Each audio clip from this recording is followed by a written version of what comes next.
All right, welcome to another edition. No. Welcome to my FX Buddies, the podcast. And I say podcast because there's also a blog that has all the information that I talk about, but in full.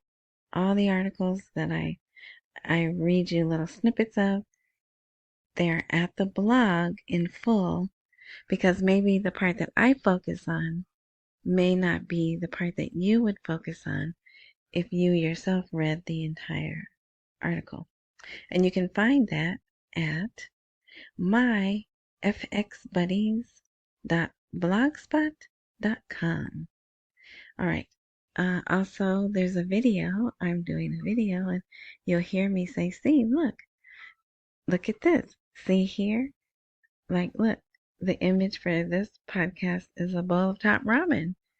And you're probably like, why is she showing ramen noodles? But I will explain that. You know me, this news is so boring right now. It's good. It's all good and positive news, but it's so boring. I try to make it entertaining.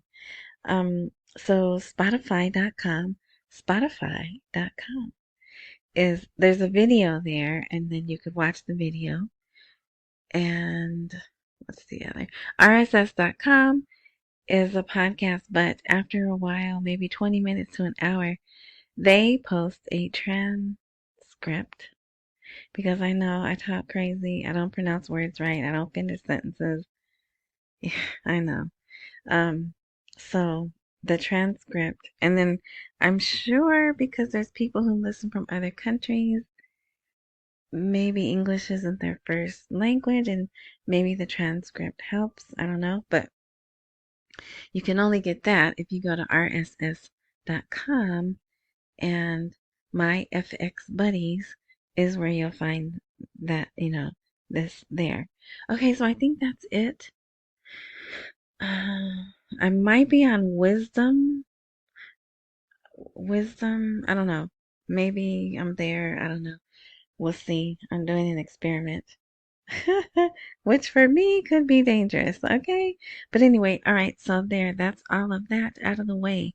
Well, I will say it says here Friday, if you're looking, Friday, August 18th, because it is. It's 1:33 in the morning where I am. But this news is covering, and I totally messed up the dates.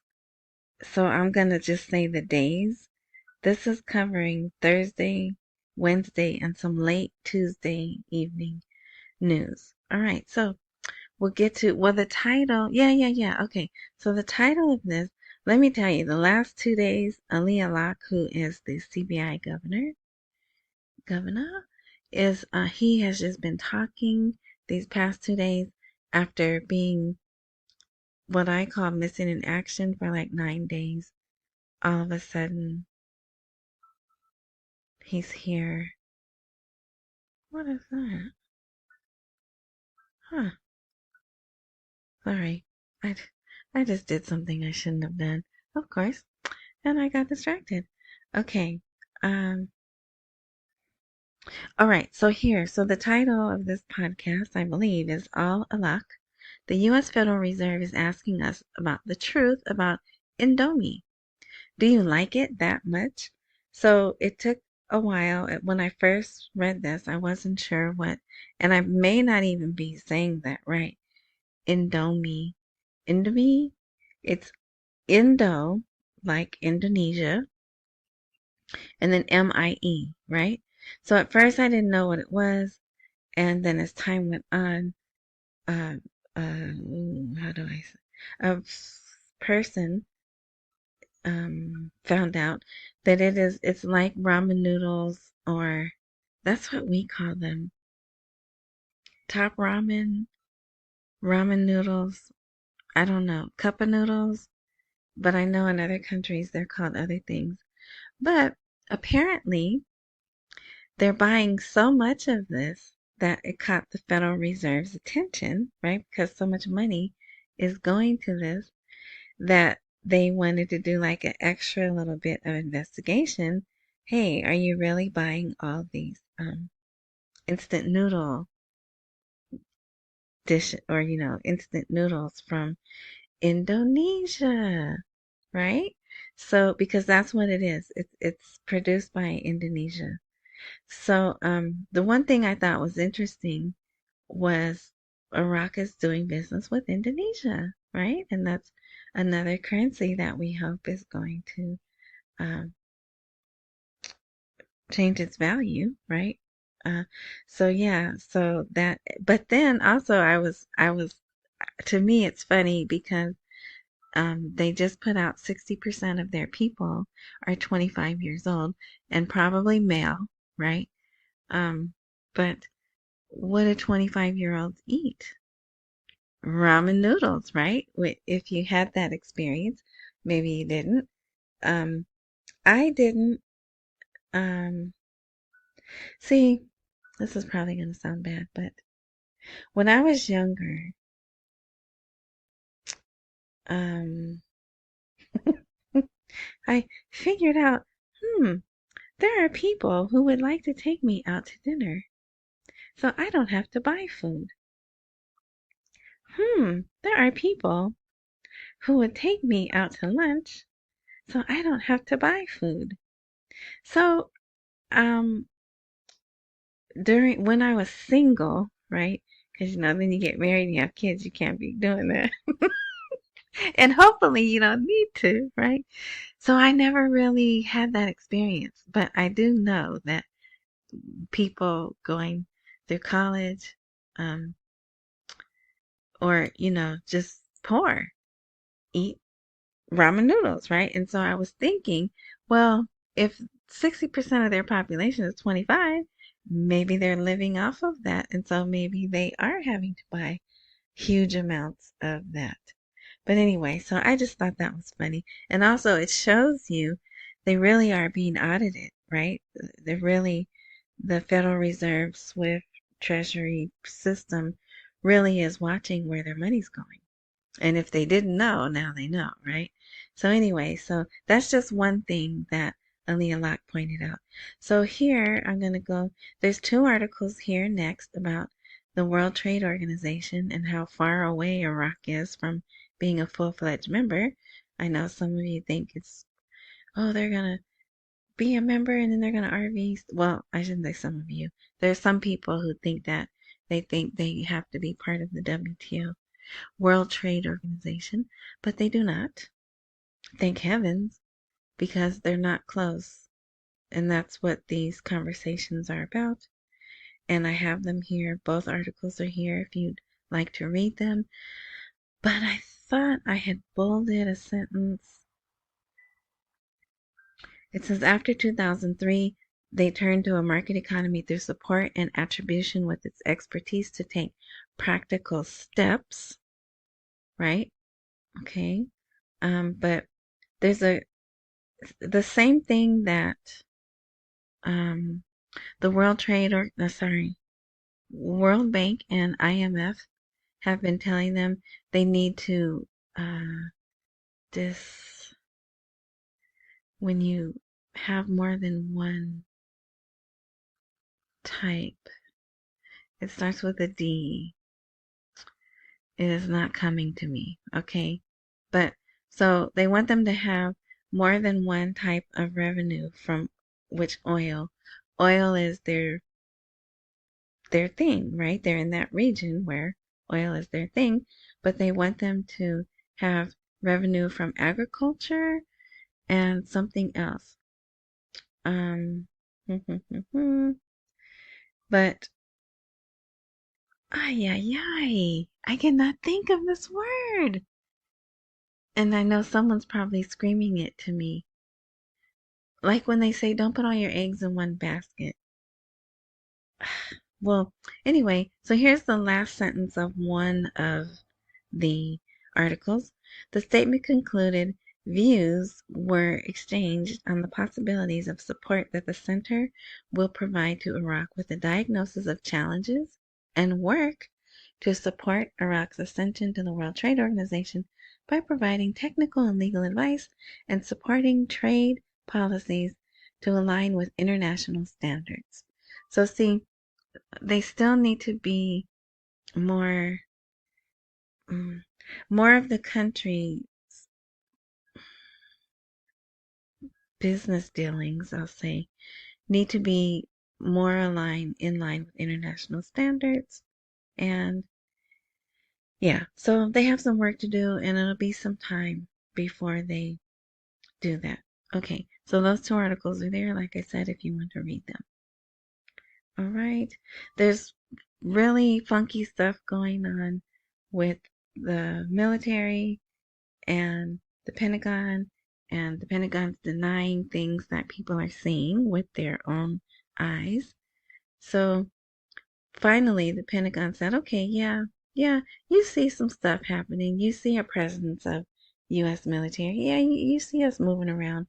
But it's all in order with our agreements to be there.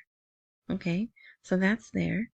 And these are in no order. I was just posting as I went through because, oh, look, it's already 11 minutes. Baghdad hosts the Iraqi International Investment Forum. So this is going to happen in October. Again, let's see, is this a new one? Will host the Iraq International Investment Forum. So I think this is a new one because it doesn't say the 8th annual whatever, right? It just says that. So, of course, they would love to have their currency, right? They'd love to be finally moved past this position of being in limbo. So we'll see. Maybe it'll happen, maybe it won't.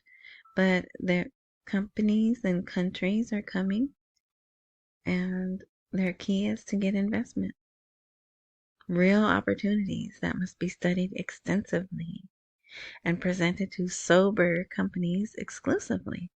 So it's not open to everyone, right? It's open to the ones they've invited. So yeah. All right. Here, I thought this was interesting. Advisor to the Prime Minister. The unemployed bought cars and married with work loans, and a proposal to end begging. So immediately when I saw that, I thought of people who got the PPP loans. Well, here in America, if you know about, there were these loans that were made available, but you had to use them for business. But, people got them and went on lavish vacations and bought luxury items. And now it's being found out, and some people are being persecuted. Not persecuted, prosecuted, and some are not. But so they're finding out. So they don't have PPP loans, but the government provided soft loans for unemployed people. And they were supposed to get training, but no, instead they got married and they bought stuff. Oh, so, they bought cars, and it's human nature, right? Hey, I got some money I wasn't expecting to get. But isn't that great that some of them got married? I think so. I think that's wonderful. And then they're having a big problem with people begging, and they want to make some kind of legislation to help them. I see it looks like it's going to be tied to the Ministry of Labor. So I don't know. Okay. There's lots of reports coming out. And I know people do not like to read reports, but this one, the Iraqi dinar and the conundrum over the dollar and Iran. And I put the image here. In fact, I was going to make this the image for the podcast, but how can you not go with a bowl of top ramen, right? In this article, they used the old Saddam's dinars, the ones with Saddam's face on. And it's like, why? Why would you use that? But so, it's if you're new to this and you don't quite understand, which I still don't understand, why Iran has such a big influence, and everyone knows, we even acknowledge and deal with Iran. in dealings with Iraq, right? So yeah, so it explains, and it is kind of long.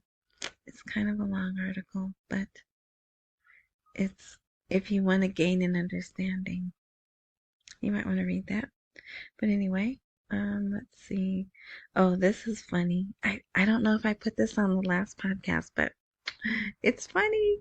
So, the Central Bank of Kurdistan region distances itself from a vehicle full of cash that overturned. We have nothing to do with it. So, they don't show the cash, but they show this truck that flipped over. I don't know why. It doesn't say why. It just says there was a truck that had a accident and overturned, and it was found that it contained a load of money. So it's going from, let me see, it was going from Baghdad to the central bank branch in Sulaymaniyah. But they're like, no, we don't know anything about that. So I was laughing, and I would be like, oh, you don't know anything about this truck full of money? Okay, tell this truck full of money to go to my house, and my address is. Then I bet you they'd say, oh yeah, we do know about that money. But and you know, if you've been in this a long time, we used to hear about truckloads of money, right? That's how they moved the money through the country, was in trucks. And look, there it is. There it is. Anyway, okay, so if you're watching this video, I'm going to scroll down and you're going to see all these articles. Al-Alaq, the Iraqi central bank, which is Al-Alaq. Al-Alaq. The governor of central bank reveals a reason for the alienation of international banks from Iraq. Here's the full story about the ramen noodles. The International Observer was amazed at the intelligence of the Iraqis. Al-Alaq says. Let's see. The governor of the Central Bank of Iraq, Al-Alaq, revealed the Iraq Central Bank expects to close some commercial banks. I'm not done. Trade banned in countries is behind the rise in the dollar, says Al-Alaq.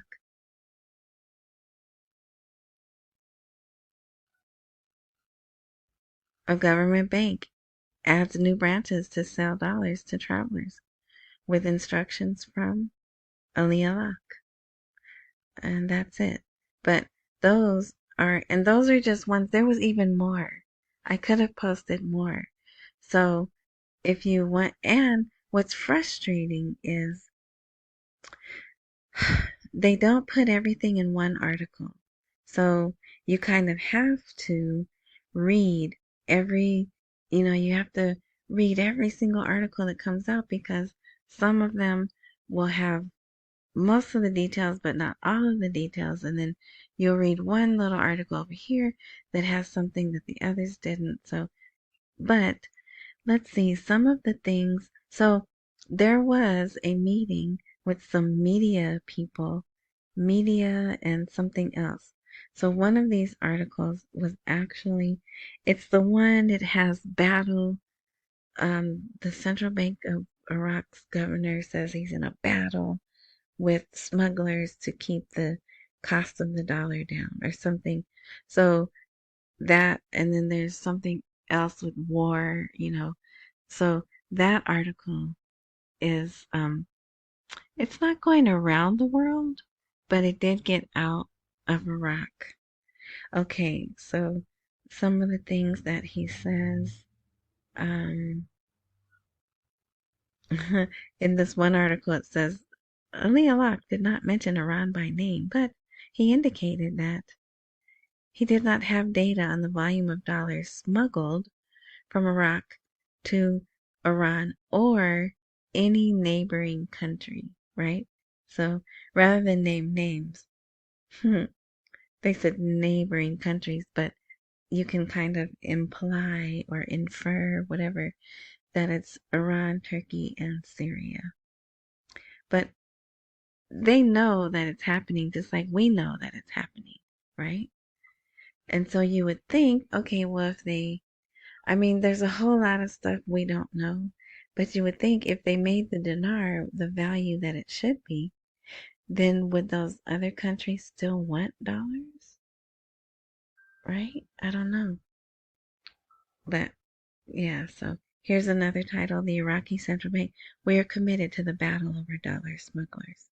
So you could probably, if you don't want to go to the blog or you just can't find it because you don't understand what I'm saying, you could probably internet search something like that: Central Bank in battle with dollar smugglers, and probably get some articles on that if you care to. All right, so he talks about inflation. He talks about the confusion with the 14 banks um, not having sanctions, but they were. Let's see. Remittances to China from Iraq is up to 30%. But there's a couple of really well, there's one that just lists a bunch of like statements that he made, right? And one of them, they keep repeating they have 132 tons of gold and there is a future for gold. I'm like, what does that mean? Of course, there's a future for gold, right? Gold is God's money. Gold was made, it's in the earth. So are they hinting that they're gonna partially back their dinar by gold? Well, actually, some people think it's already backed by gold. Um, but yeah, they talk about how, yeah, they're still smuggling dollars out, but it's much less. Let's see.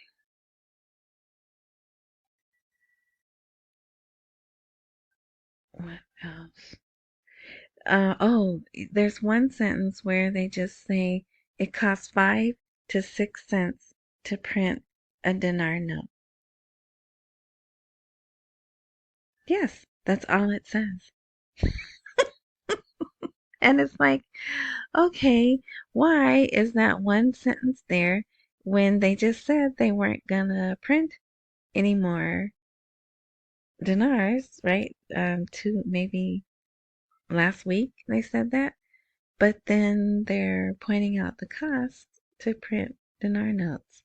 But hopefully, the dinar notes they're printing are the lower denominations that we're waiting for, right? Even though I fully believe a lot of them, they were printed already. But those, if they had signatures on them, then they'd have to print new ones, right? With probably more security features and new names, new signatures. But we'll see. We shall see what we shall see.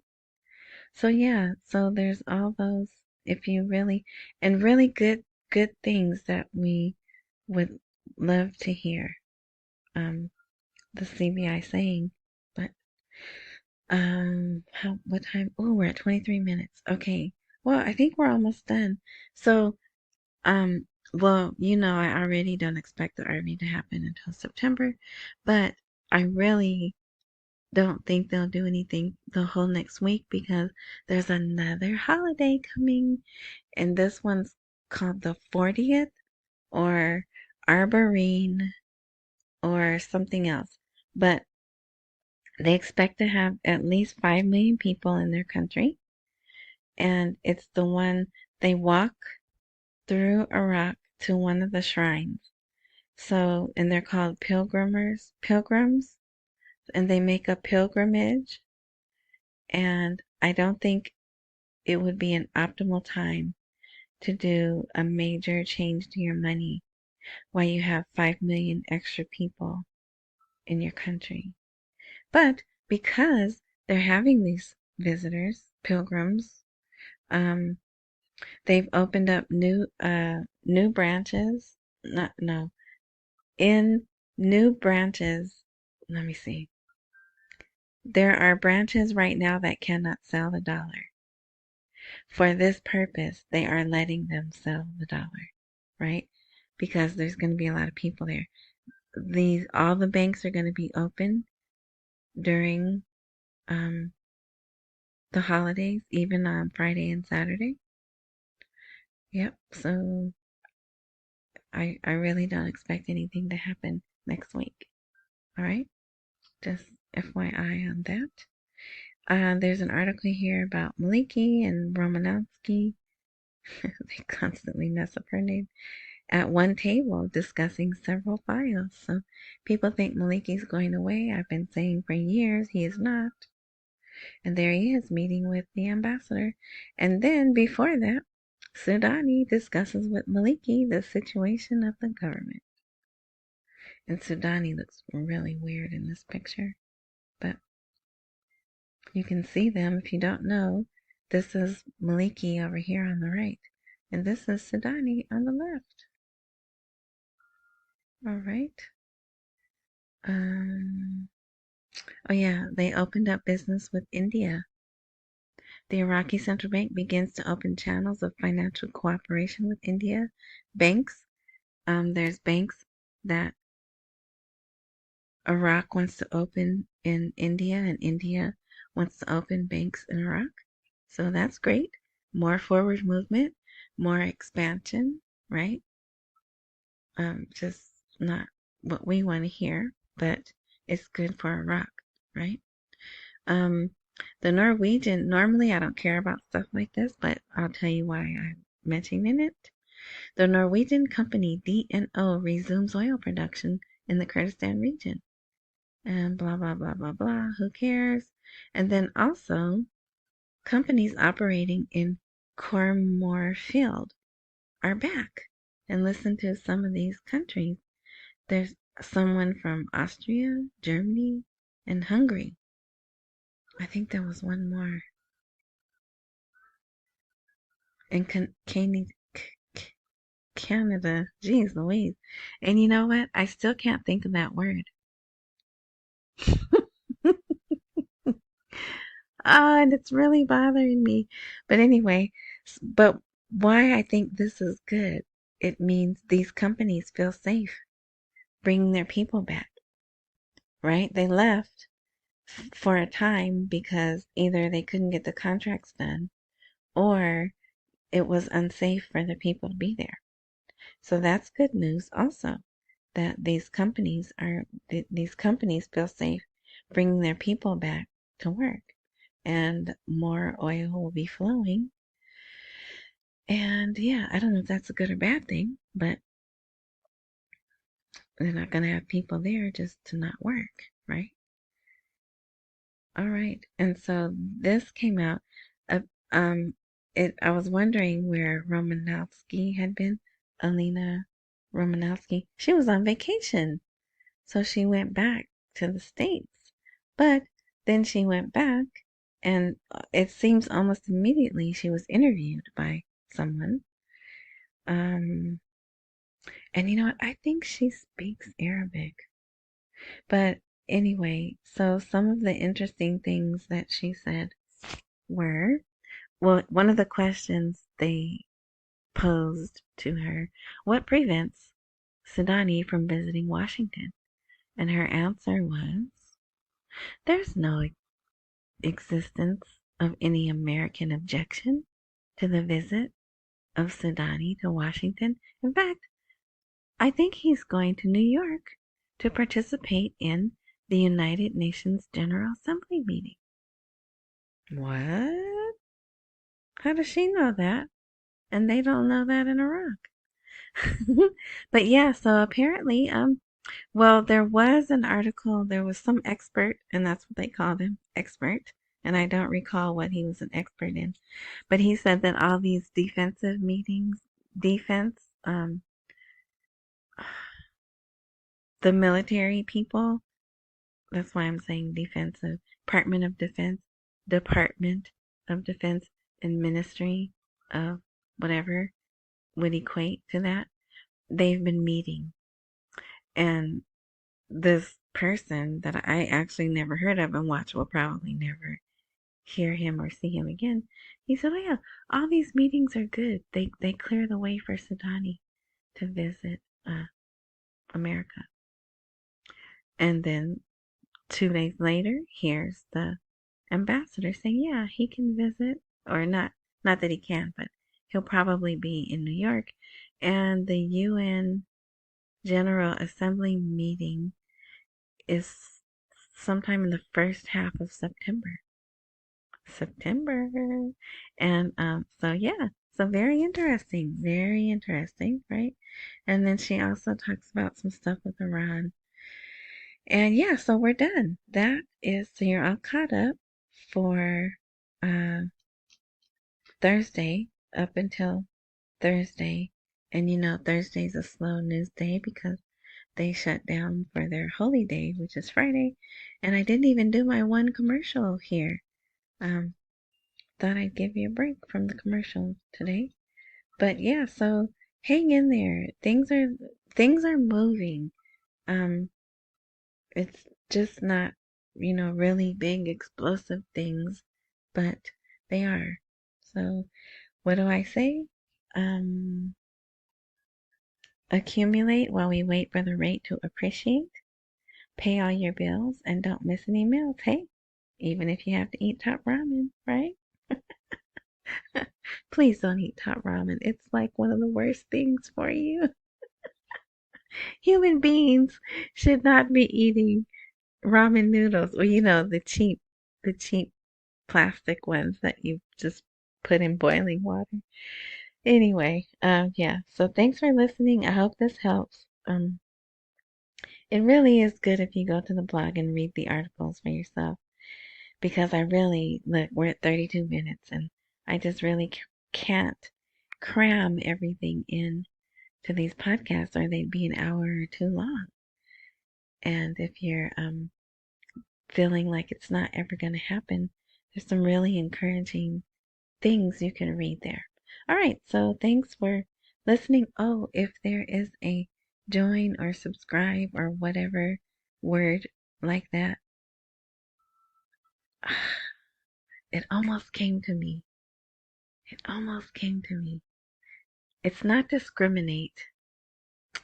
It is, I can't think of it. And watch, as soon as I start recording, the stupid word is going to come right out. Oh, anyway, all right. I've kept you long enough. Again, thank you for listening. Enjoy the rest of your morning, night, noon, evening, and until next time.